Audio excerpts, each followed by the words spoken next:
Hi, welcome back to the Tess Files. My name is Tess and this is a YouTube channel dedicated to my journey transforming from a physiotherapist to a future doctor. So if you haven't been here before, I am currently in my first year of medical school in Sydney and I am wading my way through the difficult process and exciting process of changing careers. So in today's video, I'm going to be talking a little bit about why I have decided to go paperless this time around as a student and how I'm doing that. So first of all, I'm just going to touch on why I've actually decided to go paperless. And it's a bit of an interesting one because I have to say when I set out on this journey, that wasn't necessarily my intention. So I originally became interested taking my notes in class on some sort of digital device from YouTube actually. So I think just like a lot of you probably, I really enjoy watching YouTube, and when I found out that I got into medical school, I started watching all the things I could to on YouTube to try and get an idea about what I was in for and what sorts of things to expect. And one of the trends that I started to see was that a lot of people were using iPads and different sorts of tablets to take notes.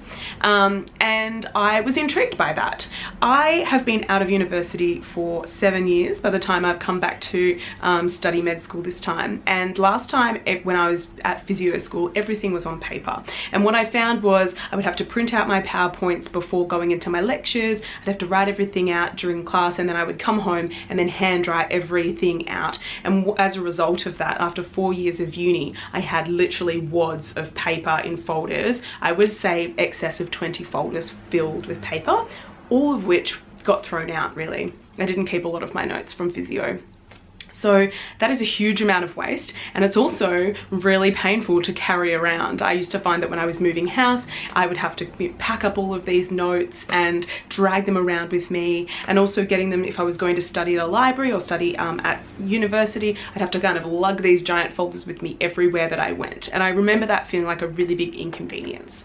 So the idea of having an iPad or another tablet to take notes on appealed to me for the reason of the minimalistic value of it and not having to lug things back and forth. But then as I started thinking about it more, I started to wonder, you know, why not go completely paper free? Because I am an environmentalist. I really believe in taking care of our world and the environment, and a lot of the choices I make in my day-to-day life are environmentally friendly, down to the cleaning products I buy and, you know, making sure that I don't use disposable coffee cups and plastic bags and all sorts of things like that. All of these little decisions I make in my day that are environmentally friendly. And so I thought, why not this too?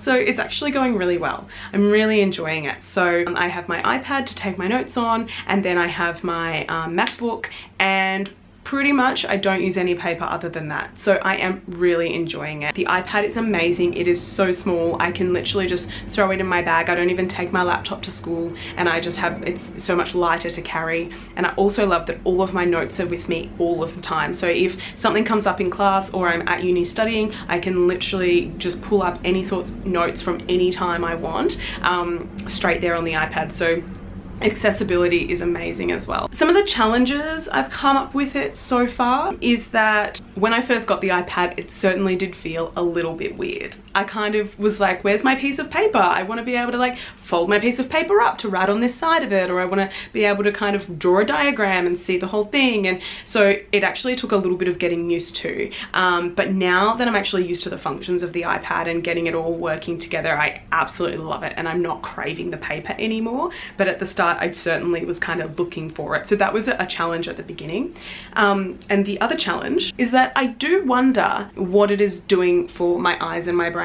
So I haven't done any research into this. So if any of you out there have any knowledge about this or any ideas, please feel free to let me know. But I have noticed that my time on devices is actually exponentially increased since obviously since coming back to school, but also since using the iPad, because I use the iPad all day and my computer all day, and then I come home and I'm on my phone, and I also obviously use my computer for watching Netflix and YouTube and all sorts of things. So I find that from literally the time I wake up in the morning to the time I go to bed at night, I'm on devices.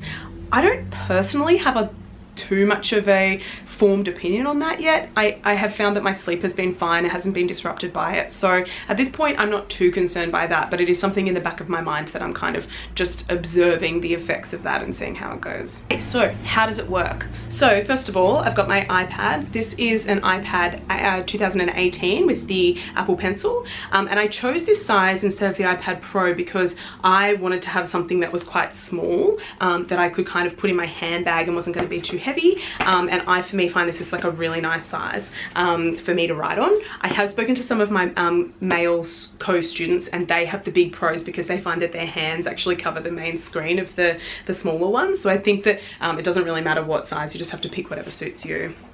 So yes, so this is my iPad, and what I do is in class I have the Notability app, and you can see here that I've got all of my classes for this week just been. And so what I would do is when I get to class, I will open the PowerPoint from the presenter, import that PowerPoint into Notability, and then I will write on top of it.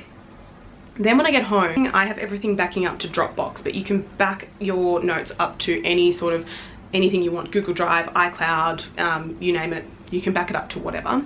And so when I come home, I can then open up the notes that I've written on my MacBook, and then I will actually write down notes on my actual iPad. So that is how I'm kind of doing it day to day.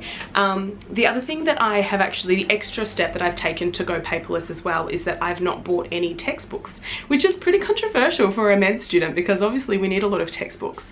But I have decided to go completely paper free on the textbooks as well. So all of the textbooks that I have, I've been purchasing online in PDF format, which means that again, I'm not lugging giant textbooks back and forth. I'm not taking up a huge amount of space in my bedroom with a lot of textbooks, and that I have access to the textbooks wherever I go. So again, if I'm in class, if I'm at uni, if I'm on the train and I have a question, I can literally just grab the textbook up on my PDF. Again, it's saved in my Dropbox. I can access it and away I go. So yeah, I'm finding that everything is so much more accessible for me at the moment because it's literally all in the one place. So there you go, that's how I have been going paper free for the last few weeks as a medical student. I am loving it. I would recommend it. I feel like it's so much easier, it's more accessible, it's better for the environment, and I personally have found myself really enjoying kind of playing with all of the devices and seeing all the fun things that I can do. If you've heard anything about how being on the iPad all day is good or bad for your eyes and your brain, certainly let me know, and yeah, we can have a chat about it. Alright, if you liked this video, please consider subscribing and also give it a big thumbs up, and I will see you in my next video. See you later.